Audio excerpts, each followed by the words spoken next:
अस्सलामुअलैकुम मेरे हरदिल अज़ीज़ स्टूडेंट्स। सबसे पहले तो आपसे रिक्वेस्ट कि अगर आपने हमारा चैनल सब्सक्राइब नहीं किया तो काइंडली इसको सब्सक्राइब कर लीजिए।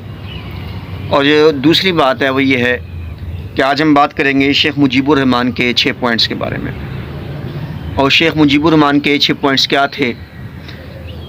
सबसे पहला जो उनका पॉइंट था वो ये था कि जो इलेक्शन जो हैं वो होने चाहिए और वो अवामी नुमाइंदे जो हैं उसके अंदर सेलेक्ट होकर आएँ, आवाम को हक को जो वोटिंग का अडल्ट जो पर्सनस हैं वो वोट डालें।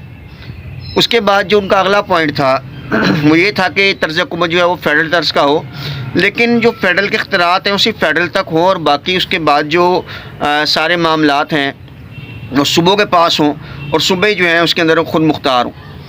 अच्छा, ये दोनों पॉइंट्स ऐसे थे जो कि माने जा सकते थे, कोई ऐसे इसमें कोई ख़ास बात नहीं थी कि इन पॉइंट्स को ना माना जाए, ये दोनों पॉइंट्स माने जा सकते थे।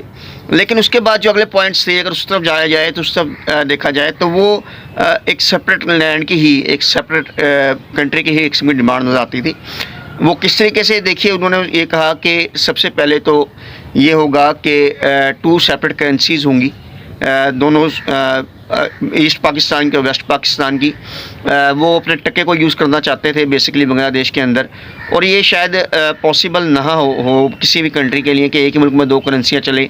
और फिर उसके बाद ये मामला था कि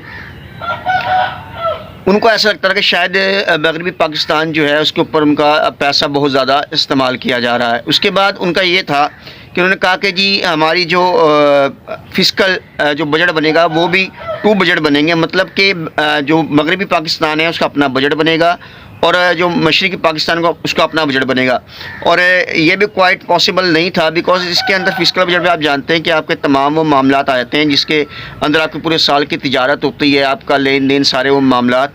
तो किसी भी कंट्री के 2 बजट बनना वो भी शायद डिफ़िकल्ट सी बात थी। उसके बाद आगे चला जाए तो आगे फिर उनकी ये डिमांड थी कि ये जो अकाउंट्स होंगे वो भी 2 डिफरेंट अकाउंट्स होंगे, दोनों ईस्ट पाकिस्तान और वेस्ट पाकिस्तान के।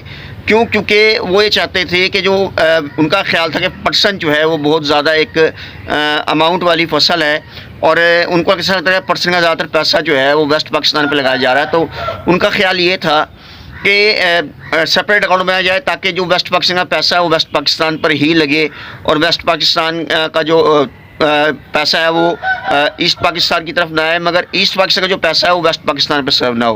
क्योंकि उनका ये ख्याल था कि वेस्ट पाकिस्तान ज़्यादा जनरेट नहीं करता, ज़्यादा जनरेट ईस्ट पाकिस्तान करता है। और ये भी ध्यान में रखिएगा कि जब उन्होंने पहले इलेक्शन वाली डिमांड की थी तो उसकी भी वजह ये थी कि अब उन्होंने कहा था कि जिस सूबे में ज़्यादा आबादी होगी, सूबे की ज़्यादा सीटें होंगी, तो मशरक़ी पाकिस्तान के अंदर ज़्यादा मेजॉरिटी थी, वहाँ के जो लोग थे वो आबादी में ज़्यादा थे, तो ज़ाहिर बात थी उनकी सीटें जो हैं वो हर लिहाज से ज़्यादा बन जाती। बहरहाल अब ये बजट की बात आई, उसके बाद फिर जो ये अकाउंट्स की बात आई तो ये भी शायद क्वाइट पॉसिबल नहीं था कि एक मुल्क के जो है वो एक ही अकाउंट हुआ करता है, फ़ॉरेन अकाउंट्स जो होते हैं। बहरहाल उसके बाद जो उनका अगला की डिमांड थी उनकी ये थी कि जी हमारी नेवी और हमारी अपनी आर्मी होगी, मतलब कि मशरक़ी पाकिस्तान की अपनी नेवी और अपनी आर्मी होगी।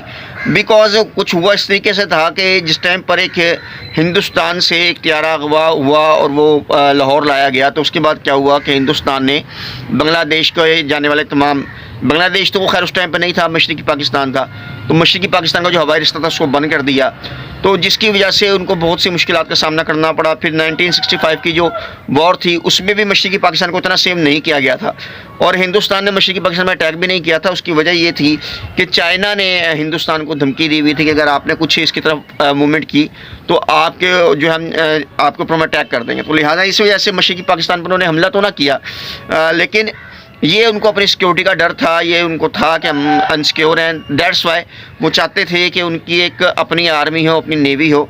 तो ये तमाम वो डिमांड्स थी जो शायद एक सबकी एक सेपरेट मदरलैंड की ही डिमांड थी। लेकिन अगर टेबल टॉक्स की जाती तो शायद ये बात बेहतर हो सकती थी। और ये ध्यान में रखिएगा कि पाकिस्तान के तोड़ने में किसी एक का हाथ नहीं था, काफ़ी लोगों का हाथ था। बहरहाल इससे आगे हम बात करेंगे कि आगे क्या हालात बने, इलेक्शन के बाद की क्या सिचुएशन थी, वो हम इंशाल्लाह आगे चलेंगे, फिर किस तरीके से आगे मामलात बनते गए। तो आज तक के लिए बस इतना ही, इंशाल्लाह अगली वीडियो में आपसे मुलाकात करेंगे।